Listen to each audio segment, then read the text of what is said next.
So Google Trends is an amazing tool. It's a website by Google that analyzes the popularity of top search queries in Google search across various regions and languages.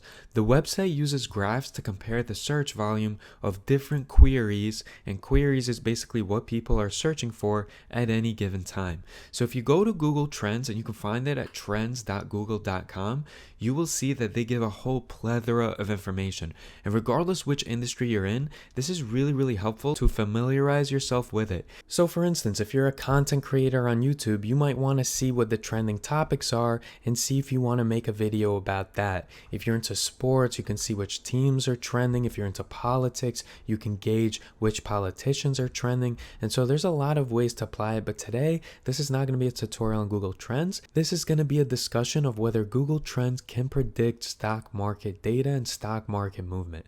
So let's take a look at how it works. And we're going to look at the Explore feature of Google Trends. So just for giggles, let's search for AMC stock.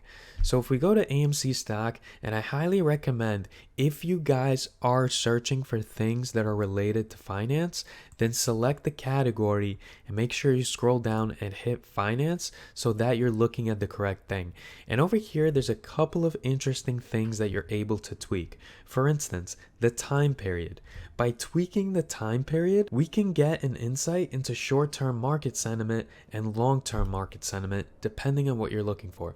So for this, we're going to look at, let's say, the past 12 months. So we're going to compare AMC stock, and the cool thing is you can compare more than two, and you'll see in a second. So let's do AMC stock and GME stock.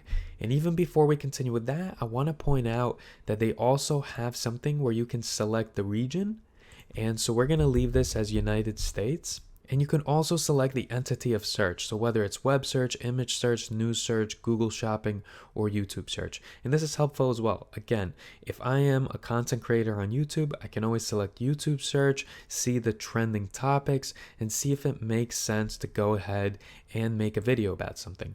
So we will stick to web search, and as you can see here, you can keep adding on different search terms. So in this example, I just want to compare AMC stock and GME stock, and if you wanted to compare others, you can go ahead and do so. So you can add another search term and then add another one, and you'll see the charts down here. Now this is very interesting because we can see that in the first 6 months, they correlated very heavily, but in the last 6 months, you can see that AMC stock has garnered a lot more attention and a lot more buzz when it comes to Google search queries than GME stock. And so we can add this to our thesis. And there's a lot of ways to apply Google Trends, and we'll discuss it in a second. But one of the reasons I'm making this video is because I want you to share your own strategies. Has Google Trends worked for you? Please let me know in the comments section if you found a helpful way to use Google Trends. We're all trying to learn as a community, and it would be great to know. And keep in mind that this video is for entertainment purposes only. I'm not a financial advisor. Please don't misconstrue any of this as financial advice.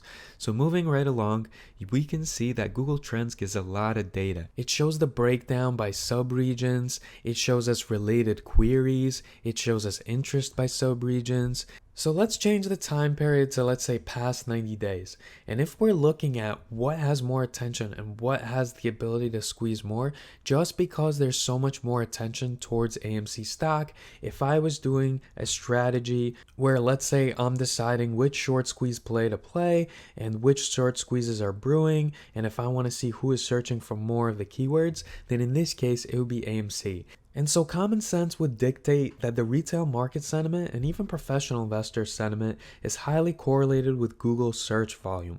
I would suggest though to correlate the keyword search to volume traded rather than the actual price movement going up and down.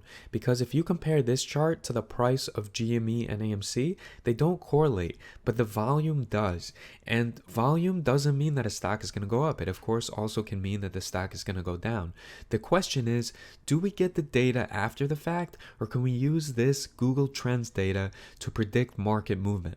Unfortunately, after spending hours and hours reading different studies run by small and big publications, I did not find anything to suggest conclusively that current Google search volume dictates a price movement with relative certainty. However, personally, even though I don't have a large enough sample size, I've successfully used this when, let's say, two rival phones are coming out and you wish to know which are trending more, which people are searching for more, because you can use that information to help formulate a stronger thesis. If you're following on the deliveries of, say, cars by NIO, by Tesla, you can also get some insights. Is search queries really popular in that specific keyword? Another way that I've used Google Trends that was really helpful is I used to check pre-market to see which has more interest. So let's say there was a buzz or news came out about something and I see a lot of interest generated pre-market, that would go ahead and suggest that retail investors are thinking of scooping it up and driving the price upward. And so I would go ahead and I would place some money, and I've had success in that sense. But that might just be a self-fulfilling prophecy because my sample size is not large enough. Now I'm going to go ahead and search for Cardano, which is obviously my favorite cryptocurrency if you've been following this channel. And so the interesting thing is that this used to be an amazingly great tool for me in the crypto space. Before all the institutional attention a few years back, you could see which crypto buzz was on the rise and make short-term trades off of that. I also found personally that it is much more helpful in bull runs to help you make picks of what is going to catch fire relative to other things than the current state of the market that we're in, where everything is kind of trading flat or just a little bit to the upside, a little bit to the downside. Now, I want to point something out as you navigate around Google Trends. And remember, this is not a tutorial on Google Trends. It's a discussion of how it relates to stock market movement, to crypto movement, and if we can make investment decisions off of it. But I want to point out one thing. There is rising and there is top. And the difference between this is that top shows the most popular search queries. It's scoring on a relative scale where a value of 100 is the most commonly searched query, 50 is a query searched half as often as the most popular query, and so on and so forth. Whereas rising shows more the queries with the biggest increase in search frequency since the last time period. Results marked breakout had a tremendous increase, probably because these queries are new and had few, if any, prior searches. But this is something to keep in mind because you can apply top and rising differently in your investment strategies and to adapt it to your thesis. So please, if you found this helpful, Google Trends is something a lot of stock videos, they always mention, hey, look at this on Google Trends, or you should use Google Trends, but they don't really go and explain what Google Trends is and how it can be used. So hopefully you found this video a little bit helpful. If you did, please help me out, like, comment, subscribe, and let me know which crypto strategy, which stock, which options trading strategy you wish for me to cover next. I'll see you guys in the next video.